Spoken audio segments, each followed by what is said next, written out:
আগে হারিয়েছো পিতাকে, তারপর হারালো ভাই।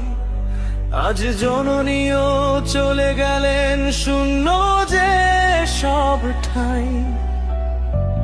একলা দাঁড়িয়ে পাহাড় সমান শোকের এই মোহনায়, তবু দেশ যে তাকিয়ে আছে তোমারই অপেক্ষায়।